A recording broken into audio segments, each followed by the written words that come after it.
Welcome to Therapists Uncensored, a podcast where therapists freely speak their minds about real-life matters. Hi, welcome to Therapists Uncensored. I'm Patty Allwell. And I'm Sue Marriott.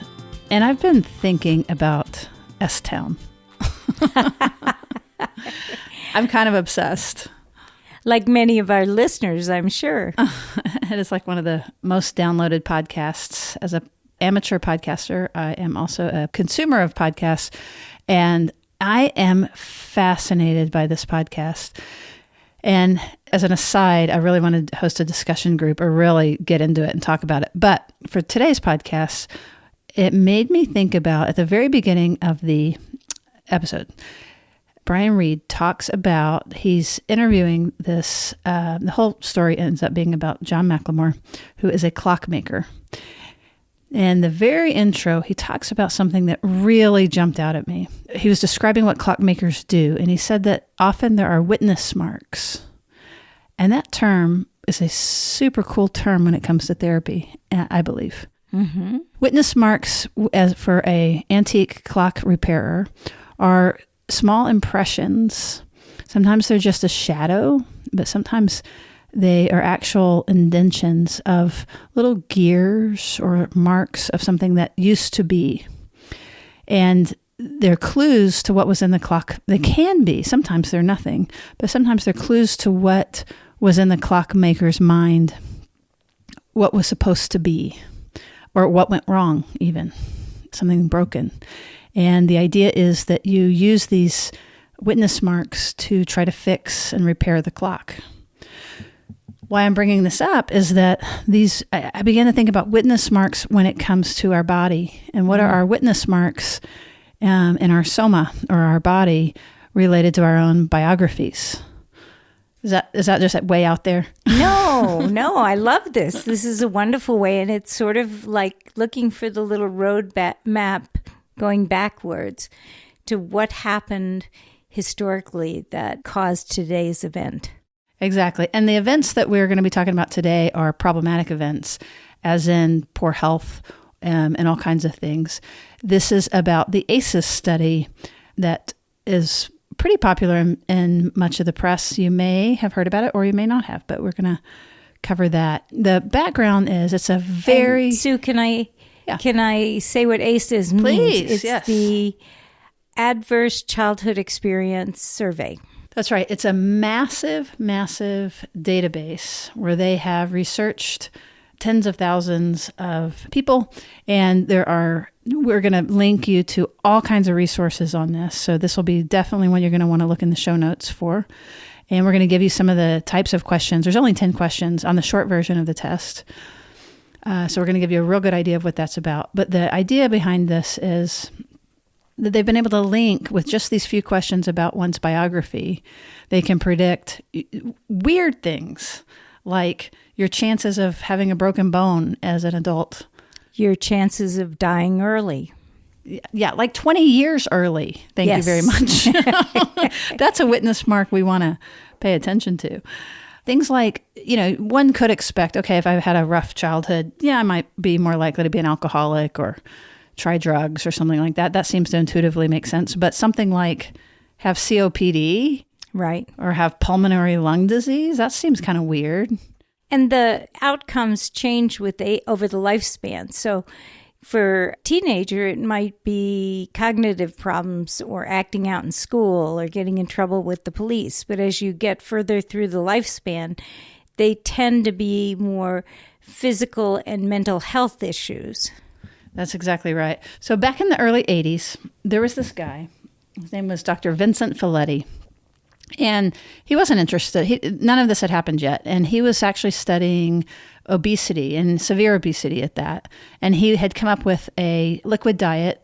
And he had learned through this lab how to get people to lose a ton of weight pretty quickly. So he was quite proud of himself and was moving along. But then he noticed that some people would gain the weight back even more quickly than they lost it. So he's scratching his head and he's trying to figure this out. And so he starts asking some follow-up questions like, what's going on, you know? And he stumbled upon somebody who mentioned that they had had childhood sexual abuse. So he didn't think much of it, and he stumbled upon another person who said they had childhood sexual abuse. And so just with the second one, he had this light bulb moment of, in my 23 years of practice, this was back then, he's been practicing much longer now. In my 23 years of practice, I've never known an incest, this is a lot of incest survivors in a short amount of time. I haven't been asking the right questions. So he was smart enough to realize they weren't just coming, he just hadn't known he hadn't known what to ask. So he began to dig a little deeper and not just ask about incest history, sexual abuse history, but a wider array of questions. And he ended up linking up with someone from the Center for Disease Control, and they did a very wide study and were flabbergasted at the results. And this is where what has come of this is this ACEs study that, again, we're going to be telling you about.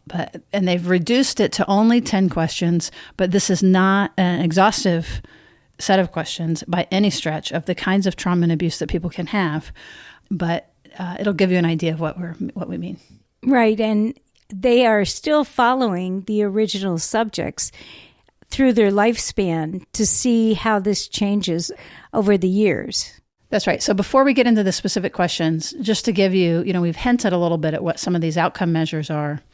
The rough idea is that of these thousands and thousands and thousands of subjects, and these subjects it crosses all socioeconomics, it crosses all cultural, racial, nationalities. This is not related to lifestyle, anything like that. So, they've controlled for all those kinds of variables. But basically 2/3 of people have at least one of these.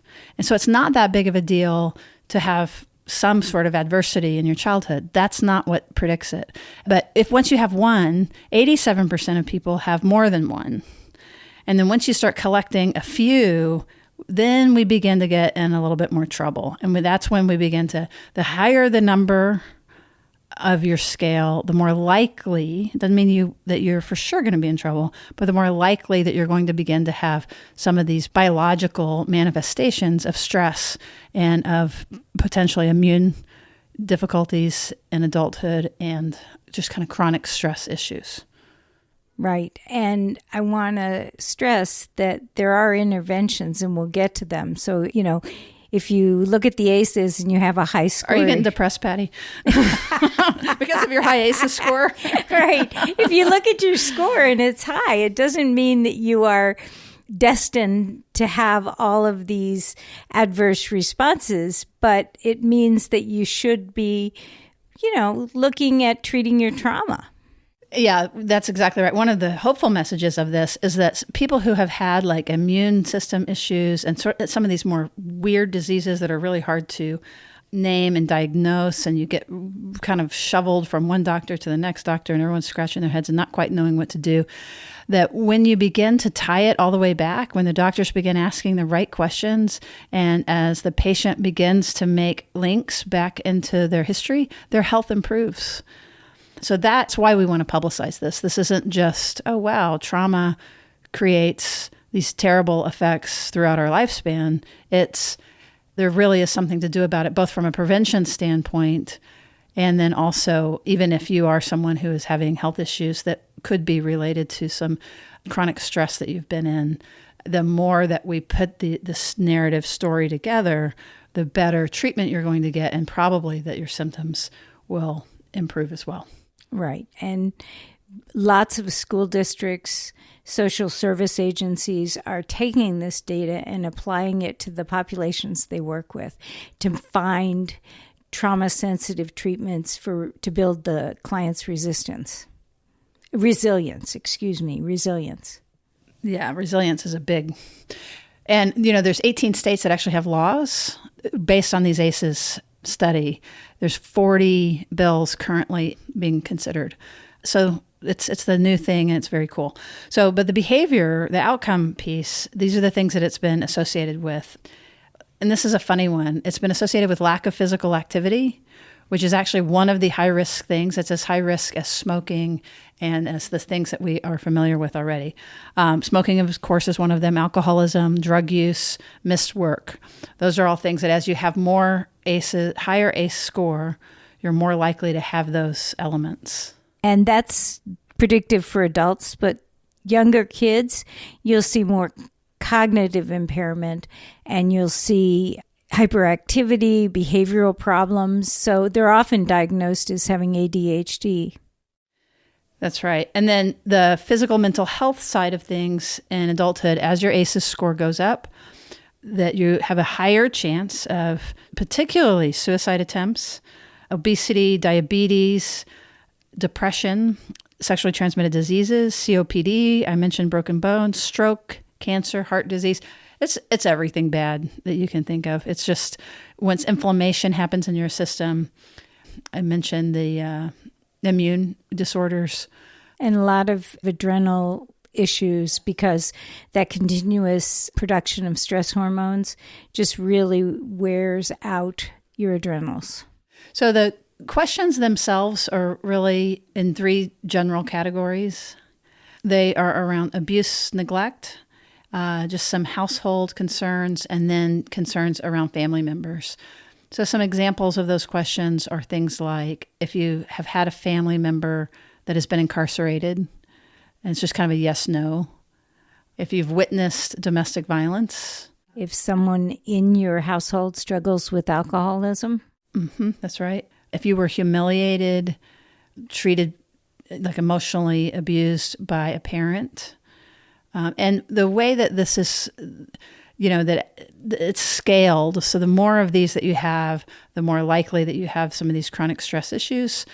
And then, of course, with each one, the more it happens and the worse it is, the more likely that you have that it could have affected your biology in these more severe ways. Right. And to name some of the other ones, it's separation or divorce of your parents.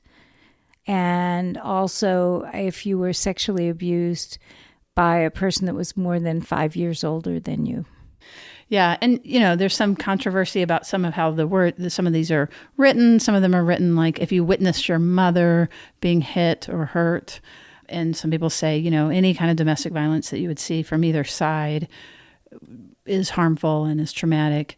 And then loss of a parent to death is not on the list, but that is an extreme stressor. And, separation and divorce can happen, and that can be not necessarily a traumatic thing. And if that is the case where it's not a traumatic thing, you probably won't have many of these other scores on there, but it is correlated with stress for the kids. Definitely get online with us if you'd like and take the test and sort of see what your score is. But it really is, as Sue was talking about, these witness marks. They're indications that maybe these are areas that should get paid attention to. And that attention can be different depending on who you are and what your stage in life is. It could be, talking over past traumas with a therapist. It could be taking yoga classes. There's a lot of ways that trauma can be addressed. That's right, because the injury, it has to do, we've talked a lot on this podcast about executive function and regulation. And those are the areas that are affected by these high stress environments. And over time, when there's that level of stress, it impairs the circuits around self-regulation. So that's why that these specific outcomes happen where, you're going to have you're going to turn to nicotine, you're going to turn to alcohol, street drugs to regulate. These are regulation issues. Obesity, eating, if you notice kind of that a lot of that, it's around regulation. And so you mentioning yoga, like working towards self-care, vagus nerve, a lot of what we've been talking about around repairing also your narrative that our biographies turn into our biology, or there's a relationship at least, and that we want to use our biology and care for our biology that is already treating the trauma. That if we begin to not neglect ourselves, like stop neglecting ourselves, that's a great start. And the witness marks, I just love it so much because, we have to look closely. We have to look carefully. We can try things on. Could it be this or could it be that? We're not in a court of law. We're not accusing anybody of anything. We're carefully putting pieces back together to repair something and to heal something. And it won't we can't undo anything, but we want to make it as best as we can. And that in and of itself is reparative for whatever that we've been through. And the other half of this is if you're a service provider, whether you're a teacher, whether you're a social worker, whether you're actually even police officers, they've done some of this trauma-sensitive training for police officers. And one of the things they've discovered is that people who've suffered a lot of trauma, if you don't treat them and their space with respect, they get dysregulated. And so even just talking politely to people, even not getting too close to them or asking permission to enter their home and not really pushing forcefully and without permission into their space is a way to not stimulate the dysregulation from the trauma. That's right. And especially in the medical community, there's a lot of chatter about this right now as a way of increasing and deepening healthcare and making it much more comprehensive and looking at the whole person. Exactly. And if you're a pediatrician treating a child, you also can be treating the parent because there's a lot of intergenerational transmission of trauma. And if you are asking these questions and being trauma sensitive with the child, you are by extension treating the entire family. Okay, so right now we want you to head on over to click on those links to take your own test and do it with love and care because it's pretty shocking. Right. My number, I'm like really happy that I'm not in a wheelchair. But it did inspire me to like go for a run or something because I'm going to keep myself healthy as long as possible. Exactly. So I hope that you do it with the same spirit. And thank you very much for listening. Go to our website, www.therapistsuncensored.com. Give us your email. We'll put you on the email list. If you go to iTunes or to any provider of podcasts, you can rate us and review us and come back and see us soon. That's right. And we are, in particular, we're going to be getting ready to launch some classes so that we can go, we always have a little bit of an issue about wanting to answer questions on the air, but we want to do it in a deeper way. So we're going to be doing some classes to be able to really go further. And so stay tuned for that, and we will see you around the bend. Therapist Uncensored is Ann Kelly, Patty Alwell, and Sue Marriott.